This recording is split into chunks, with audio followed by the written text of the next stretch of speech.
आप सबके बीच में आने का अवसर प्राप्त हुआ है। बहनों और भाइयों, मैं जब दिल्ली विधानसभा चुनाव की दृष्टि से आया हूं तो नजदीक से मुझे यहां की सड़कों को भी देखने का अवसर प्राप्त हो रहा है। मैं कल ही रात्रि को प्रयागराज से लखनऊ आया। उत्तर प्रदेश में प्रयागराज की धरती पर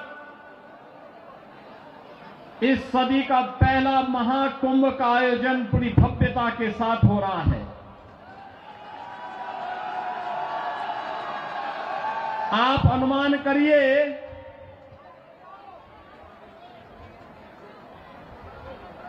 13 जनवरी से पौष पूर्णिमा से और आज 23 जनवरी तक इन 10 दिनों में 10 करोड़ श्रद्धालुओं ने प्रयागराज में मां गंगा, मां यमुना और मां सरस्वती के त्रिवेणी के संगम में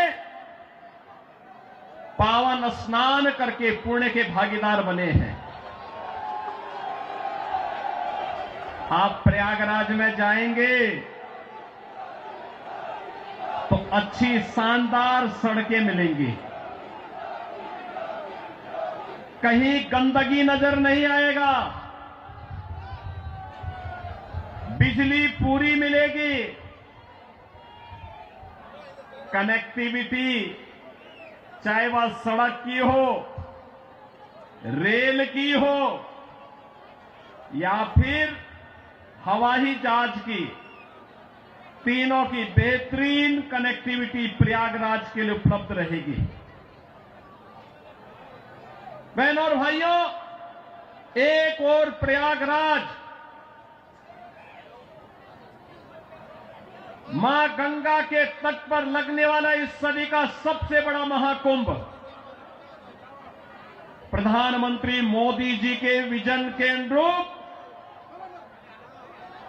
देश और दुनिया से आने वाले श्रद्धालुओं को न केवल आकर्षित कर रहा है बल्कि पुण्य का भागीदार भी बना रहा है।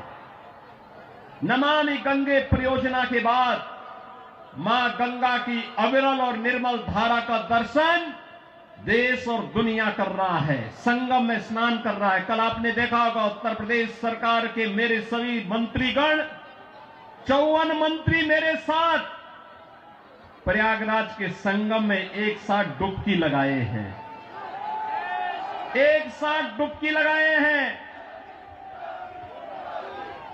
पुण्य के भागीदार बने हैं।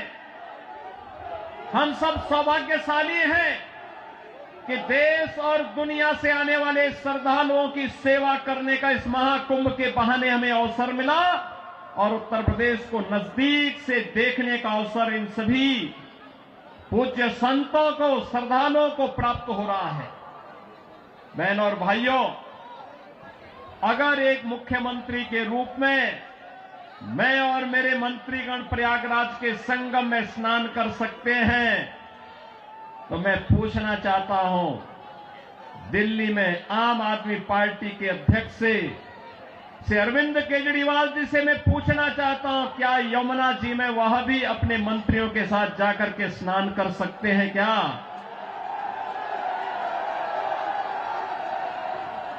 अगर उनमें नैतिक साहस है तो उनको इसका जवाब देना चाहिए। यमुना मैया को एक गंदे नाले के रूप में बदलने का अपराध क्या उन्होंने किया है कि नहीं किया है? और अगर वह व्यक्ति इस बात का अपराधी है तो फिर मुझे नहीं लगता है कि जिस जनता जनार्दन की इस अदालत में उन्हें कोई माफी दी जानी चाहिए। वो माफी के हकदार नहीं हो सकते। बहनों और भाइयों, आज जब हम लोग दिल्ली की स्थिति को देख रहे हैं, ये राष्ट्रीय राजधानी है,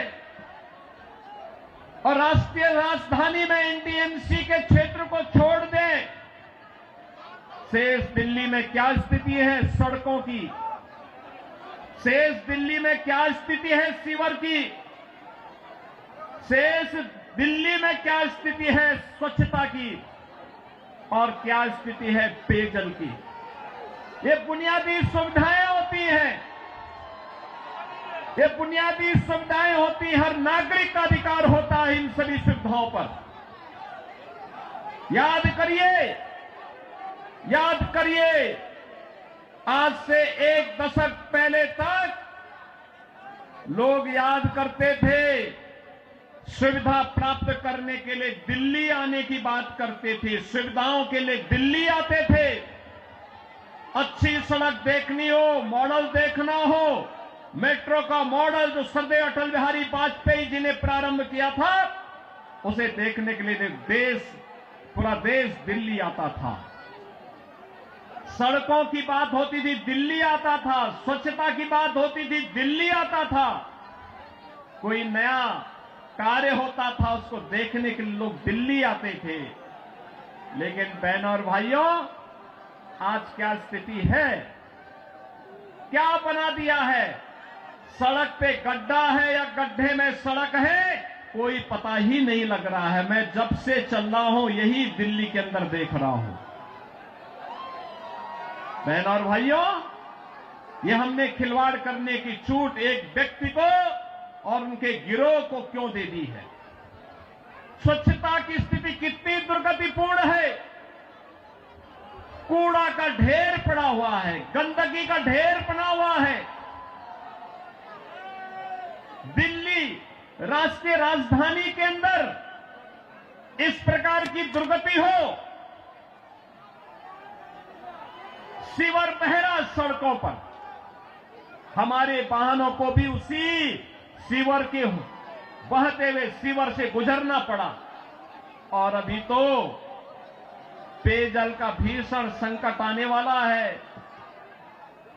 दिल्ली में आम आदमी पार्टी की सरकार का पाप का भुक्तभोगी हमारी पावन मथुरा वृंदावन के श्रद्धालुओं को और संतों को भी उठाना पड़ता है।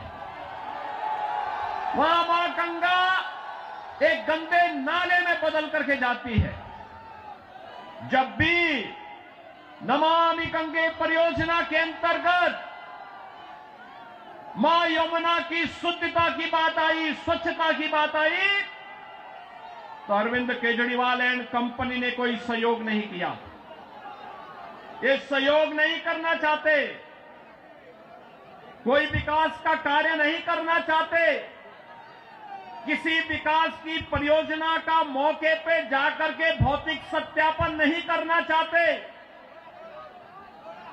जनता को बुनियादी सुविधा मिले, उसका अधिकार प्राप्त हो, ये वे काम नहीं करना चाहते। इनका तो एक ही कार्य है, प्रातः काल होते ही सोशल मीडिया पर झूठे ट्वीट करना, झूठी फिल्मों का प्रदर्शन करना, झूठे प्रेस वक्तव्य और प्रेस वार्ता के माध्यम से केवल गुमराह करने वाले वक्तव्यों को देना। जितना समय झूठ बोलने की एटीएम के रूप में आम आदमी पार्टी और उनके नेता समय बर्बाद करते हैं, ये झूठ का एटीएम बनने की बजाय अगर उन्होंने जनता की जन सुविधा और विकास के बारे में सोचा होता तो 10 वर्ष में दिल्ली की कायाकल्प हो गई होती,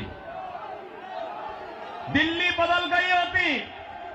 लेकिन बहन और भाइयों, दिल्ली बदलने की नहीं, इन लोगों ने दिल्ली को तो एक कूड़ा घर बना दिया है, दिल्ली को अव्यवस्था का एक अड्डा बना दिया है। आजकल मैं सुन रहा हूं अपने भाषणों में से अरविंद केजरीवाल जी बार बार उत्तर प्रदेश की चर्चा कर रहे हैं, लेकिन उनको भूलना नहीं चाहिए, अब मॉडल के रूप में उत्तर प्रदेश को लोग देख रहे हैं। मैं पूछना चाहता हूं, दिल्ली के अंदर भी ओखला औद्योगिक क्षेत्र है, और पिछले 10 वर्ष में उद्योग ना के बराबर लगे हैं। कोई सुविधा नहीं, कोई सुविधा नहीं। आम आदमी पार्टी ने एक सुनियोजित साजिश के अंतर्गत ओखला दिल्ली के अंदर उद्योग तो नहीं लगने दिए, कोई रुचि भी नहीं ली, लेकिन इसमें बांग्लादेशी घुसपैठियों को, रोहिंग्या को जरूर बसाने का काम किया है। आम आदमी पार्टी के नेताओं के घर में आधार बनाने की मशीन के माध्यम से आधार बांटे जाते हैं इन बांग्लादेशी घुसपैठियों को। और दूसरी तरफ उत्तर प्रदेश में न्यू ओखला के रूप में नोएडा की तस्वीर भी आप सबके सामने है। आज आप जाइए दिल्ली की सड़कों को और नोएडा की सड़कों को जाकर के देखो, जमीन आसमान का अंतर नजर आएगा। दिल्ली की सड़कों को और गाजियाबाद की सड़कों को जाकर के देखो, जमीन आसमान का अंतर नजर आएगा। उत्तर प्रदेश के शिक्षण संस्थानों को, उत्तर प्रदेश के मेडिकल कॉलेजेस को और दिल्ली के अंदर यहां की राज्य सरकार के द्वारा चलाए जाने वाले वे जर्जर विद्यालय के भवनों को देख करके आप अंदाजा लगा सकते हैं कि बच्चों के भविष्य के साथ इनका व्यवहार क्या है। बहनों और भाइयों, एक सुनियोजित साजिश के तहत दिल्ली की जनता को तो इन्होंने जन सुविधाओं से वंचित रखा ही, साथ साथ राष्ट्रीय सुरक्षा के साथ खिलवाड़ भी इन्होंने उन अपने शरारत भरी कृत्यों से किया है। आपने देखा होगा 2020 में दिल्ली के अंदर किस तरीके से दंगे करवाए गए और आम आदमी पार्टी के पार्षद और उनके विधायकों की संलिप्तता इस पूरे षड्यंत्र में सामने आई थी। ये लगातार राष्ट्रीय सुरक्षा के साथ खिलवाड़ कर रहे हैं। स्वाभाविक रूप से जो अपने गुरु सरदे अन्ना हजारे को धोखा दे सकता हो, वह व्यक्ति जनता को भी धोखा देने में माहिर होगा। देश को भी धोखा दे रहे हैं, जनता जनार्दन को भी धोखा दे रहे हैं। लगातार अपने वक्तव्यों के माध्यम से ऐसे ऐसे वक्तव्य जारी कर रहे हैं जिसमें अब मैं विश्वास के साथ कह सकता हूं कि दिल्ली की जनता आने वाली नहीं है। और मैं यही अनुरोध करने के लिए आया हूं। बहनों और भाइयों, मैं आपको एक बात और कहना चाहता हूं। मैं आपसे एक बात और कहना चाहता हूं। जो यहां पर आम आदमी पार्टी की सरकार और आम आदमी पार्टी जो लगातार कह रही है, ये लगातार एक बात को कह रही है कि इन्होंने यहां पर बिजली दी है। बहनों और भाइयों, एनडीएमसी का क्षेत्र जहां बिजली मिलती है 24 घंटे, वह गृह मंत्रालय और शहरी विकास मंत्रालय भारत सरकार के अंतर्गत आता है। शेष दिल्ली में पावर कट देश के किसी भी बड़े महानगर से, किसी भी नगर से ज्यादा पावर कट है। मैं कह सकता हूं उत्तर प्रदेश की आबादी 25 करोड़ की है। हर जिला मुख्यालय को 24 घंटे की बिजली आज के दिन पर हम दे रहे हैं। और बिजली का पर यूनिट दाम उत्तर प्रदेश में एक सामान्य उपभोक्ता के लिए अगर है तो यह 3 से 3.5 रुपए है, इससे ज्यादा नहीं है। दिल्ली में यही 9 से लेके 10 रुपया है।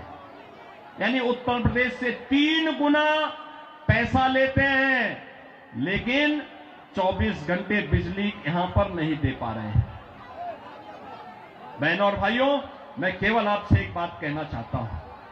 जो लोग आपके साथ खिलवाड़ कर रहे हो, आपको जन सुविधाओं से वंचित कर रहे हो, दिल्ली की पूरी तस्वीर को बदसूरत कर रहे हो, राष्ट्रीय सुरक्षा के साथ खिलवाड़ कर रहे हो, ऐसे लोगों को सत्ता में दोबारा आने का कोई अधिकार नहीं होना चाहिए, कोई अधिकार नहीं होना चाहिए। आज आपके सामने भारतीय जनता पार्टी की डबल इंजन की सरकारें आपके पास काम करती हुई अगल बगल के राज्यों में नजर आ रही है। उत्तर प्रदेश है, हरियाणा है, राजस्थान है, मध्य प्रदेश है, छत्तीसगढ़ है। इन सभी राज्यों में जाकर के देखो। मैं कल एक न्यूज पढ़ रहा था कि पंजाब की कुछ बहनें आम आदमी पार्टी के कार्यालय का घेराव की हैं, श्री अरविंद केजरीवाल के घर का घेराव की हैं और ये इस बात को लेके कही हैं कि जो वायदा किया था इन्होंने पंजाब में सरकार बनाने के पहले कि 1000 रुपया हर महिला को देंगे, ये दिया ही नहीं और वे महिलाएं इसलिए घेराव करने के लिए आई थी। इन्होंने यहां पे दिल्ली में भी घोषणा की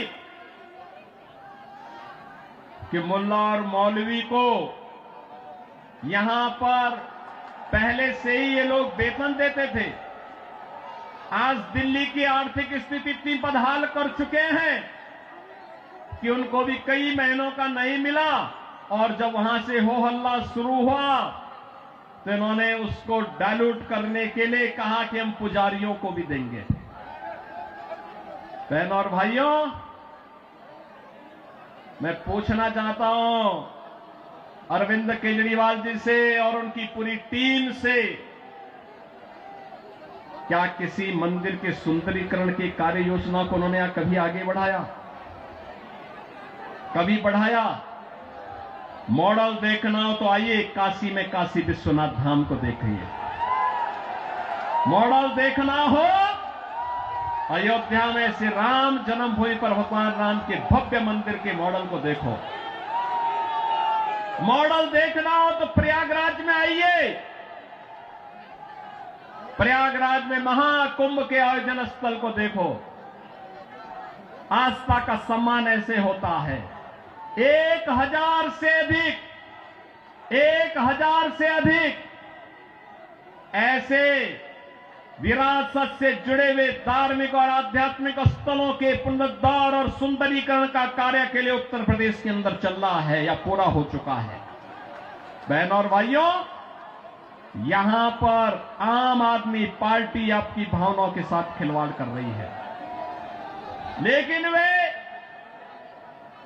भत्ता देने की बात और मानदेय देने की बात करते समय भूल गए कि उन्होंने बौद्ध मठों से जुड़े हुए भंतों को छोड़ दिया है। बनते भी पाए इसकी उनको चिंता नहीं।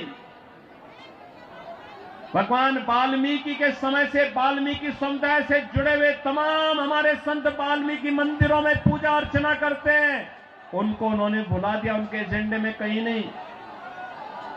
आम आदमी पार्टी के एजेंडे में रविदासी मंदिरों के पुजारी नहीं है। यानी आज भी इनकी तुष्टीकरण की जो पॉलिसी चली आ रही है, बांटो और राज करो की पॉलिसी चली आ रही है, वह अभी भी मानदेय और सरकारी पैसे से उस मानदेय या भत्ता देने में भी उसमें ये लोग परहेज नहीं कर पा रहे हैं। और इसीलिए तो मैं आप सबसे कहना चाहूंगा कि बहनों और भाइयों, आज प्रधानमंत्री मोदी जी के नेतृत्व में हम एक नए भारत का दर्शन कर रहे हैं। एक नया भारत अगर हमें काशी में काशी विश्वनाथ का दर्शन कराता है तो उत्तराखंड में केदारपुरी में भगवान केदारेश्वर का भी भव्य मंदिर का पुनरुद्धार का कार्य वहां चल रहा है। मध्य प्रदेश में महाकाल का महालोक है तो उत्तर प्रदेश के विंध्यवासिनी में मां विंध्यवासिनी का धाम भी एक नए कॉरिडोर के रूप में विकसित हुआ है। अयोध्या में 500 वर्षों के बाद फिर से रामलला विराजमान हो गए हैं और इस अवसर पर मैं आप सबसे अपील करना चाहूंगा, यह समय है, जैसे उत्तर प्रदेश डबल इंजन सरकार का लाभ प्राप्त कर रहा है, एक साथ एक स्वर में सभी सरकारें मिल करके विकास को ध्यान में रख करके, युवाओं के भविष्य को ध्यान में रख करके, अन्नदाता किसानों के भविष्य को ध्यान में रख करके, बहन और बेटियों की सुरक्षा को ध्यान में रख करके, व्यापारियों की सुरक्षा को ध्यान में रख करके अपना कार्य कर रही है। ऐसे ही दिल्ली के अंदर भी भारतीय जनता पार्टी नेतृत्व की डबल इंजन सरकार आनी चाहिए और डबल इंजन सरकार की शुरुआत आपने कर ली है, आपने कर ली है। याद करिए, जब से अरविंद केजरीवाल और उनके मंत्रियों को भ्रष्टाचार के मामले में जेल में बंद किया गया था, जेल से जमानत पे छूटने के बाद इन्होंने कहा था कि जनता जनार्दन फैसला करेगी। अरे जनता जनार्दन ने तो लोकसभा चुनाव में फैसला कर दिया है। दिल्ली में 100% रिजल्ट प्रधानमंत्री मोदी जी के साथ रहा। चंदौलिया जी को आपने यहां से अपना सांसद चुन करके भेजा है, देश की संसद में भेजा है, तो जनता जनार्दन तो अपना फैसला कर ही चुकी है। और इस विधानसभा चुनाव में भी जनता जनार्दन फैसला करने को पूरी तत्परता के साथ खड़ी है।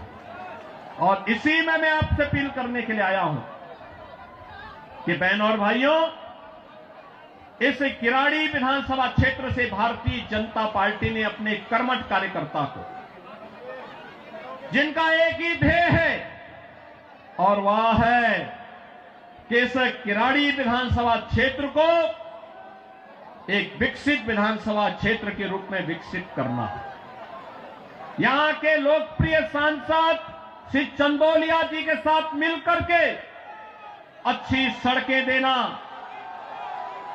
सीवर लाइन बिछाना, पेयजल की पुख्ता व्यवस्था करना, स्ट्रीट लाइट को दुरुस्त करना, साफ सफाई और स्वच्छता के मानक पर एक आदर्श विधानसभा के रूप में विकसित होना, बहन और बेटियों को सुरक्षा प्रदान करना, युवाओं के लिए रोजगार के अवसर उपलब्ध करवाना, उत्तम शिक्षा के, उत्तम स्वास्थ्य के केंद्र को बेहतरीन तरीके से, मॉडल तरीके से संचालित करने का कार्य, और इसको करने के लिए यहां पर राम भक्त बजरंग बली के रूप में बजरंग शुक्ला आपके बीच में उपस्थित हैं, भारतीय जनता पार्टी के प्रत्याशी के रूप में।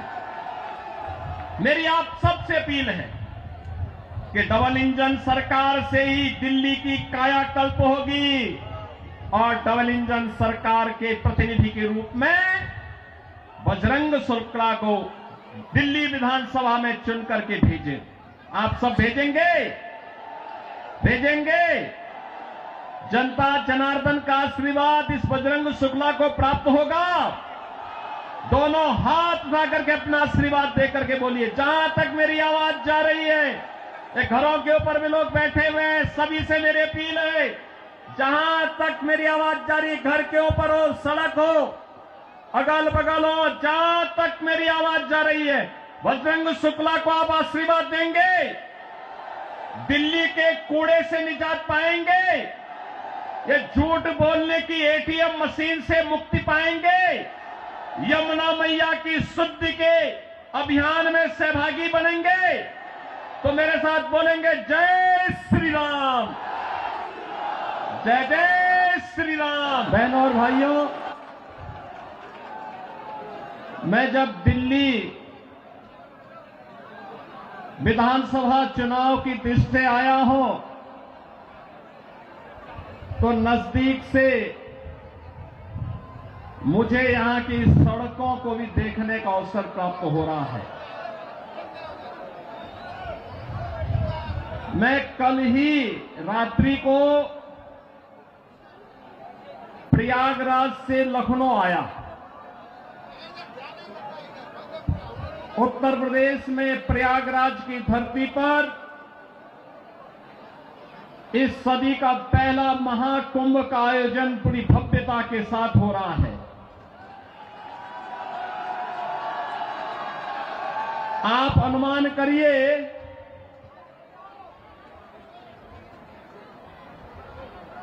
13 जनवरी से पौष पूर्णिमा से और आज 23 जनवरी तक इन 10 दिनों में 10 करोड़ श्रद्धालुओं ने प्रयागराज में मां गंगा, मां यमुना